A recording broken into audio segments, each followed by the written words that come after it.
Hi friends, welcome to new blog Puri Puri blog T बनाऊँगी। आपण मैंने देखंतु, लाइक करंतु, शेयर करंतु, सब्सक्राइब करंतु, बहुत मात्रा रे भल पाइबा दियंतु। देखंतु आमे राति 10:30 बाहर पड़िथिलु पुरी को बाइक रे। पेट्रोल पंप आसी रही कि समय पेट्रोल पकईलु। देखो चारिपटे केते सुनसान, जेहेतु राति गलानी आम पेट्रोल भरईकी बाहर पड़िथिलु पुरी पई।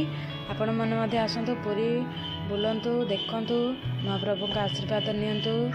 एबे आम आसी पहुँच जाइथिलु छत्रपुरी। देखंतु छत्रपुर एटी के सुंदर भाव में जय जगन्नाथ लिखाई। आम ए छत्रपुर बाटे देकी जीवु। देखो छत्रपुर मध्य एटी लिखाई।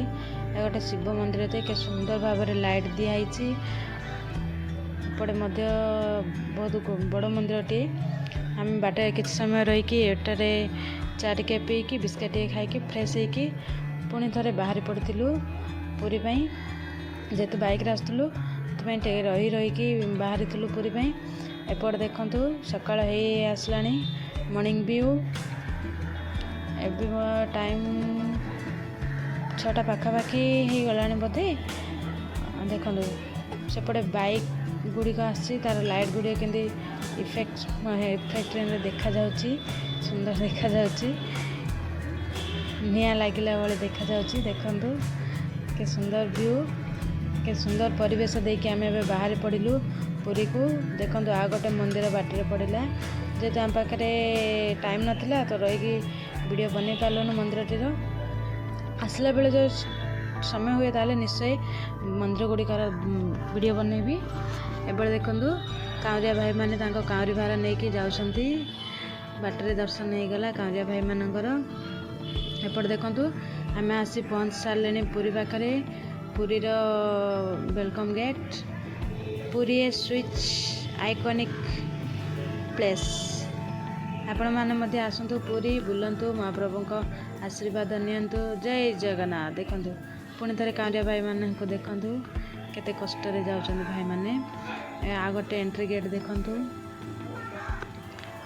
एटा मध्य पुरी पाखापाखि आम आसी पहुँची गलुणु। ए जगहटा कौन आपण मैंने कमेंट रे कहतु।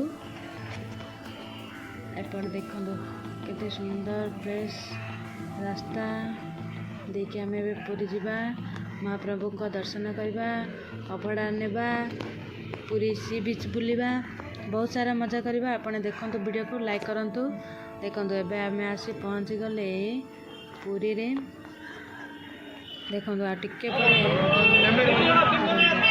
सुंदर गाड़ी गुड़िक आप पुरी आसले बुली पारे। बड़ा लोकनाथ रिक्शा देखो कांवरिया भाई मैंने भौणी मैंने केते मात्रा रे गहल लगी रही।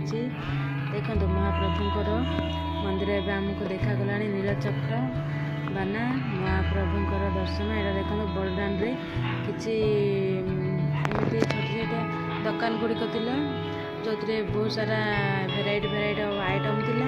महाप्रभुंकर फोटो, पिला मानक खेलना से किसी वीडियो बन देछि। देखंतु आपण माने पिला मानक खेलना गुड़िक किसी पूजा सामग्री एटी महाप्रभुंक फूल देकी से भितर के सुंदर भाव में महाप्रभुंक मूर्ति गुड़िक बना जाइए। देखंतु भेराइटी ऑफ शंख। देखंतु केते सुंदर शंख गुड़िक। जानछन एटा शंख कहीं अधिक मात्रा रे बिका जाए, कारण पुरीर अन्य नाम हूँ शंख क्षेत्र। से आपण मैंने आसिले पुरी को निश्चय शंख धरिकी जाते। आ पुरीर गोटे नियम अच्छी, आपण मैंने जदि पुरी आसुचंती ताले पुरीठू निर्माल्य आ तुलसी माली निश्चय नियंतु, नेकी आपणक घरे रखंतु। देखिए महाप्रभुंकर आशीर्वाद सब बेले आपण मानक ऊपर रहिबो। केबे मध्ये आपणक घरे कौनसी भी जिनसर आपण अनुभव करें कि किसी कमी अच्छी आपणक घरे। एपट देखो किसी छोट छुआ खेलना ये महाप्रभुंकर दर्शन हो गला। ये देखो ये पूरी सी बीच ब्लॉक बोधे, सी बीच ब्लॉकटा देखो केते मूर्ति। देखो महाप्रभुंकर छोटे छोटे मूर्ति। एपटे नुआ आइटम। एपटे देखो पुरीर खजा, खजा खजा फेमस एटीर पुरी आसले निश्चय नियंतु, खातु, टेस्ट करंतु। अभड़ा जमीती पुरीर ଫେମସ୍ ମହାପ୍ରସାଦ ଏଟା ମଧ୍ୟ ପୁରୀର ଫେମସ୍। ବହୁତ ଗୁଡ଼ିଏ ଖଜା ଭେରାଇଟି ଅଫ୍ ଥିବ, କିନ୍ତୁ ପୁରୀର ଏଇଟା ଖଜା। ପୁରୀର ଏଇଟା ହେଉଛି ଆପଣ ଦେଖିପାରିବେ। ଏଇ ପ୍ରସାଦର ମହାପ୍ରଭୁଙ୍କର ଏଇ ପ୍ରସାଦର ଗୁଡ଼ିକ ମଧ୍ୟ ବହୁତ ଫେମସ୍। କିଏ କିଏ ଏହା ନାଁ ଜାଣିଛନ୍ତି କମେଣ୍ଟରେ ନିଶ୍ଚୟ କୁହନ୍ତୁ। ଦେଖନ୍ତୁ ଏଠି କେତେ ସୁନ୍ଦର ମନ୍ଦିରଟି। ଚାଲନ୍ତୁ ଆଗକୁ ଦେଖିବା ଆଉ କ'ଣ କ'ଣ ଅଛି ପୁରୀରେ। ଏବେ ଆମେ ଯିବା ଟିକେ ପୁରୀ ମନ୍ଦିର ପାଖକୁ। ଦେଖନ୍ତୁ ଏଠାରେ କେତେ ଶ୍ରଦ୍ଧାଳୁଙ୍କ ଭିଡ଼ ଲାଗି ରହିଛି। ସ୍ପେଶାଲି କାଉଁରିଆ ଭାଇମାନଙ୍କର ଏଠି କେତେ ଭିଡ଼ ରହିଛି। ଏପଟେ ଦେଖନ୍ତୁ ରଥ ଗୁଡ଼ିକ ଆହୁରି ଅଛି ପୁରୀରେ। ଅଧା କାମ ସରିଛି ଆର ଭଙ୍ଗାଭଙ୍ଗିର, ଆଉ ଅଧା ରହିଛି। ଆପଣମାନେ କୁହନ୍ତୁ ମହାପ୍ରଭୁଙ୍କର ରଥ ଗୁଡ଼ିକୁ ପ୍ରତିବର୍ଷ ରଥଯାତ୍ରା ପରେ କ'ଣ କରାଯାଏ, ସେଗୁଡ଼ିକୁ କୁଆଡ଼େ ନିଆଯାଏ? କିଏ କିଏ ଜାଣିଛନ୍ତି କମେଣ୍ଟରେ ନିଶ୍ଚୟ କୁହନ୍ତୁ। ସେଗୁଡ଼ିକୁ ଫୋପାଡ଼ାଯାଏ ନା ପୁଣି ଥର ରଥଯାତ୍ରାରେ ବ୍ୟବହାର କରାଯାଏ? ଆପଣମାନେ କୁହନ୍ତୁ। ଦେଖନ୍ତୁ କେତେ ସୁନ୍ଦର ପରିବେଶ। ଶ୍ରୀମନ୍ଦିରର ତିନୋଟି ଗୁଡ଼ିକ ମନ୍ଦିର ଦେଖାଯାଉଛି। ଏପଟେ ଦେଖନ୍ତୁ ମହାପ୍ରଭୁଙ୍କର ସିଂହଦ୍ୱାର ପଟେ କାଉଁରିଆ ଭାଇମାନେ କେତେ ହାଲିଆ ଯାଇ ବସି ପଡ଼ିଛନ୍ତି। ଏଠି ଜଣେ ନୀଳଚକ୍ର ଦର୍ଶନ କରନ୍ତୁ, ପତିତପାବନ ଦର୍ଶନ କରନ୍ତୁ, ମହାପ୍ରଭୁଙ୍କ ଆଶୀର୍ବାଦ ନିଅନ୍ତୁ। ଚାଲନ୍ତୁ ଆଉ ଥରେ ଦେଖିଦେବା ଟିକେ ତିନି ରଥକୁ।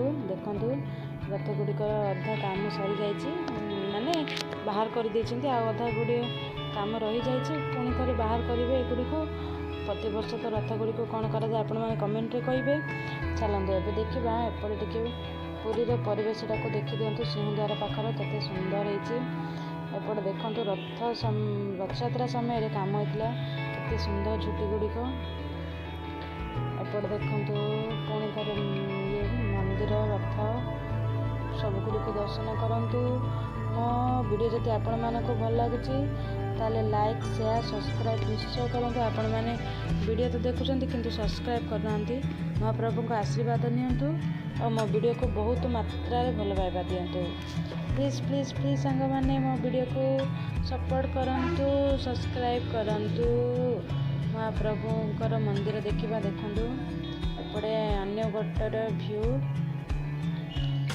ଆପଣମାନେ କିଏ କିଏ ପୁରୀ ଆସି ଜଗନ୍ନାଥକୁ ଦର୍ଶନ କରିଛନ୍ତି କମେଣ୍ଟରେ କୁହନ୍ତୁ। ଆଉ ଯିଏ ଯିଏ ଆସିନାହାନ୍ତି ଜଲ୍ଦି ଆସିକି ମହାପ୍ରଭୁଙ୍କ ଦର୍ଶନ କରିକି। ଏବେ ଚାରିଦ୍ୱାର ଖୋଲିଛି ମହାପ୍ରଭୁଙ୍କର, ଆସି ଦର୍ଶନ କରନ୍ତୁ। ମହାପ୍ରଭୁଙ୍କର ବହୁତ ସାରା ଆଶୀର୍ବାଦ ଭଲ ପାଇବା ନେଇକି ଯାଆନ୍ତୁ। ଏମିତି ମୋ ଭିଡ଼ିଓକୁ ଦେଖୁଥାନ୍ତୁ। ଏପଟେ ଦେଖନ୍ତୁ ତିନି ରଥ। ପୁଣି ଥରେ କାଉଁରିଆ ଭାଇମାନଙ୍କର ବହୁତ ସାରା ଭିଡ଼ ଲାଗି ରହିଛି। ଦେଖନ୍ତୁ ନୀଳଚକ୍ର, ପତିତପାବନ, ଆନନ୍ଦ ବଜାର। ଏବେ ଦେଖନ୍ତୁ ପୁରୀ ସି ବିଚ୍ କେତେ ଖାଲି ଅଛି ବୋଧେ ନାଇଁ କି? ଦେଖନ୍ତୁ ପିଲାମାନଙ୍କର କେତେ ଭେରାଇଟି ଅଫ୍ ଚଷମା, କ୍ୟାପ୍, ଗଗଲ୍ସ। ଏପଟେ ଦେଖନ୍ତୁ ପୁଣି ଥରେ କେତେ ଶଙ୍ଖ। ଆପଣ ପୁରୀ ଆସିଲେ ଶଙ୍ଖ, ଖଜା ଆଉ ଗୋଟେ ପୁରୀର ଫେମସ୍ ମହାପ୍ରସାଦ, ଏ ତିନୋଟି ନିଶ୍ଚୟ ବହୁତ ମାତ୍ରାରେ ଆପଣମାନେ ଦେଖିବେ। ଦେଖନ୍ତୁ କେତେ ଶାନ୍ତ ପରିବେଶ। ଶାନ୍ତ ମାନେ ଲୋକମାନେ ବେଶୀ ନାହାନ୍ତି ତ ସେଥିପାଇଁ ମୁଁ କହିଦେଲି ଶାନ୍ତ ବୋଲି, କିନ୍ତୁ ବହୁତ ଗହଳି ଥାଏ, ବହୁତ ଭିଡ଼ ମଧ୍ୟ ଥାଏ। ଏପଟେ ଦେଖନ୍ତୁ ଅଟୋ ସବାରି। ଆପଣମାନେ ଆସିଲେ ଅଟୋ ସବାରି ମଧ୍ୟ କରନ୍ତୁ। ଦେଖନ୍ତୁ ଛୋଟିଆ ପିଲାଟି ଯାଇକି ଅଟୋ ସବାରି କରିବାରେ ଲାଗି ରହିଛି। ଏପଟେ ଦେଖନ୍ତୁ ପୁରୀ ସି ବିଚ୍ରେ କେତେ ମଜା କରୁଛନ୍ତି ଲୋକମାନେ।